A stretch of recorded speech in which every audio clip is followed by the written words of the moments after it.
എന്നോട് 10 മണിയായപ്പോൾ പൊയ്ക്കോളാൻ പറഞ്ഞു.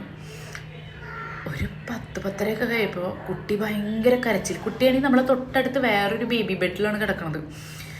നമുക്കാണെങ്കിൽ തിരിയാനോ കുട്ടീനെ എടുക്കാനോ ഒന്നും പറ്റണില്ല. സെക്ഷൻ കഴിഞ്ഞ വേദന ആ സമയത്താണ് അത്ര തുടങ്ങിയത്.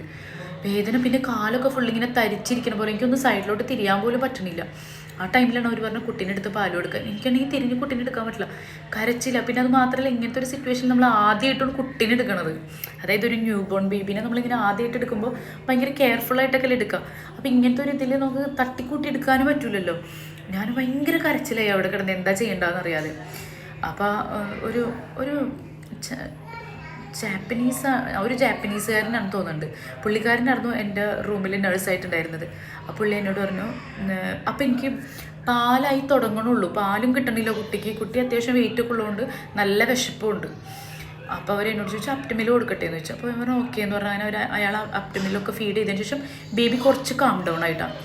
അത് കഴിഞ്ഞ് രാത്രി ഒന്നും ഉറങ്ങാൻ പറ്റില്ല, ഭയങ്കര കൊച്ചിൻ്റെ കരച്ചിലും. എനിക്കാണെങ്കിൽ അനങ്ങാൻ പറ്റണില്ല, എന്താ ചെയ്യേണ്ടത്, ആരുമില്ല, ഒറ്റയ്ക്ക്. നാട്ടിലൊക്കെ സെക്ഷൻ കഴിയുമ്പോൾ എത്രയോ ആളുകളുണ്ടാവും നമ്മളെ കൂടെ. എനിക്കൊക്കെ ഇപ്പോഴും ഓർമ്മയുണ്ട്, എൻ്റെ കസിൻ്റെ ഒക്കെ ഡെലിവറി കഴിഞ്ഞ ടൈമിൽ 5-6 ആൾ കൂടിയൊക്കെ പിടിച്ചിട്ടൊക്കെയാണ് ഒന്ന് ടോയ്ലറ്റിലേക്കൊക്കെ കൊണ്ടുവരുന്നത്. ആരുമില്ല, നമ്മളൊറ്റയ്ക്ക്. കുട്ടി കരയണേ എന്തൊക്കെ ഒന്ന്. അതും ആദ്യമായിട്ട് നമ്മൾ ഡെലിവറി ചെയ്ത് നമുക്കൊരു തരം ഒരു വൃത്തികെട്ട മാനസികാവസ്ഥയായിരുന്നു ആ സമയത്ത്. അത് കഴിഞ്ഞ് പിറ്റേ ദിവസം രാവിലെ ആയപ്പോൾ അവരെന്നോട് പറഞ്ഞു, നിങ്ങൾ എഴുന്നേറ്റ് ബാത്റൂമിലൊക്കെ പോകാമെന്ന് പറഞ്ഞു. എനിക്കറിയില്ല, എങ്ങനെ ബെഡിൽ നിന്ന് ഇറങ്ങാൻ പോലും പറ്റണില്ല, അത്ര പെയിൻ ഉണ്ടായിരുന്നു. അവർ ഞങ്ങൾക്ക് ഒന്നും ചെയ്യാൻ പറ്റില്ല, നിങ്ങൾ തന്നെ സ്വയം ചെയ്യണം എന്ന് പറഞ്ഞു. അങ്ങനെ പിന്നെ ഞാൻ എങ്ങനെയൊക്കെയോ ഇറങ്ങി ബാത്റൂമിൽ പോയി. ഞാൻ പിന്നെ ഹസ്ബൻഡിന് ഫോൺ ചെയ്ത് കരച്ചിന് ഭയങ്കര പ്രശ്നമൊക്കെ ആയി. പിന്നെ കുറേ നേരം കഴിഞ്ഞപ്പോൾ വിസിറ്റിംഗ് ടൈമിൽ ഹസ്ബൻഡിന് വരാം. അതിന് പുള്ളി വന്നപ്പോൾ ഞാൻ പറഞ്ഞു, എനിക്ക് പറ്റണില്ല, എന്താ ചെയ്യേണ്ടതെന്ന് ഒരു പിടുത്തില്ല എന്നൊക്കെ പറഞ്ഞു. ഞാനാണെങ്കിൽ ഫുള്ള് കരച്ചിൽ.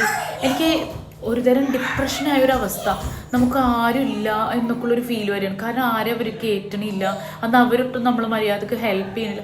ശരിക്കും പറഞ്ഞാൽ നാട്ടിലെ ഡെലിവറി ഭയങ്കര ബ്ലെസ്ഡ് ആണെന്ന് ഫീൽ ചെയ്തു കേട്ടോ അന്ന് ആ ടൈമിൽ. കാരണം നമ്മൾ കസിൻസിനൊക്കെ ഡെലിവറിക്കൊക്കെ പോകുമ്പോൾ നമ്മൾ കാണണമല്ലോ എത്രമാത്രം കെയറിങ് ആണ്. പക്ഷെ നമുക്ക് ഇതൊന്നും ഇവിടെ കിട്ടണ്ടായിരുന്നില്ല.